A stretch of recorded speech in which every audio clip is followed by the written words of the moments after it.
Have you ever heard of a king whose greatest achievement wasn't conquering empires, but simply holding one together? Let's talk about Merenre I, a pharaoh who ruled at a critical turning point in ancient Egyptian history. When Merenre I ascended the throne around 20 to 83 BCE, Egypt was in a precarious position. The glorious Old Kingdom, the age of the great pyramid builders, was still a mighty power, but beneath the surface, dangerous cracks were appearing. All across the land, provincial governors were accumulating wealth and power, acting less like subjects and more like independent rulers. The traditional model of a god-king ruling exclusively from the capital, Memphis, was no longer enough to command total loyalty. Egypt was on the edge of a knife. Merenre understood this new reality, and instead of fighting it or ignoring it, he faced it head-on, with a strategy that was both simple and revolutionary for its time. He was a king born into pressure. His father was the great Pepi I,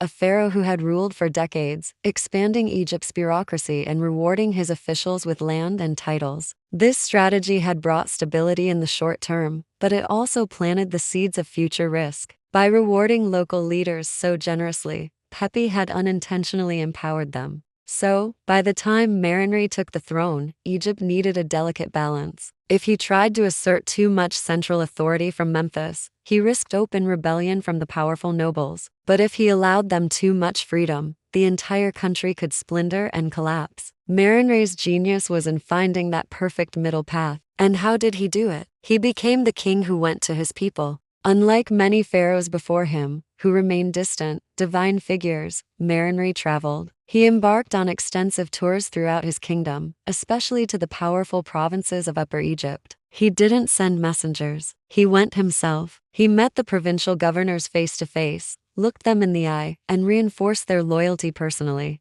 This was incredibly rare, and it worked wonders. The governors and officials of the provinces began to see him not just as a distant god on a throne, but as their present and active king, a leader they knew and respected. He transformed their loyalty from an abstract duty into a personal connection. Merenre also paid special attention to Egypt's southern frontier, the land of Nubia. This region was vital for its resources: gold, exotic stone for statues, and manpower for the army and building projects. Instead of just trying to dominate Nubia, Merenre focused on securing the trade routes and keeping the Nubian chiefs loyal, not hostile. Under his authority, his most famous and capable official, a man named Weni the Elder, led expeditions and construction projects in the south. This strategy kept Egypt wealthy, secure, and protected at a time when the rest of the kingdom was feeling fragile. Of course, like any pharaoh, Merenre built his own pyramid at Saqqara. But it tells a story too. It wasn't a massive, statement-making monument like the pyramids of Giza. It was efficient, practical. It showed a king who understood that resources needed to be managed carefully.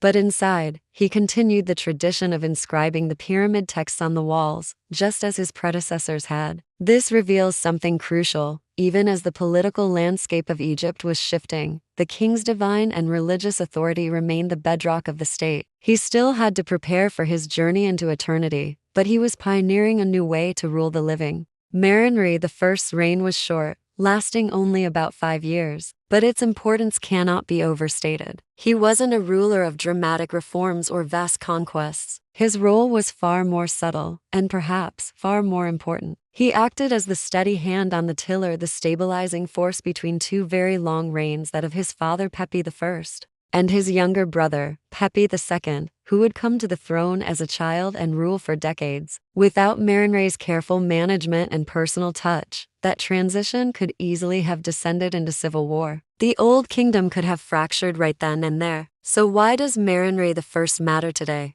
He teaches us a vital lesson about leadership. Not every great ruler is an empire builder. Some of the most important leaders are the ones who keep things from falling apart. He ruled through presence, balance, and forging personal loyalty. He held Egypt together when it could have broken. And because of him, the glorious Old Kingdom endured for just a little while longer. Thanks for watching. If you enjoyed diving deep into the stories of history's unsung heroes, make sure to like this video and subscribe to the channel for more. We'll see you next time.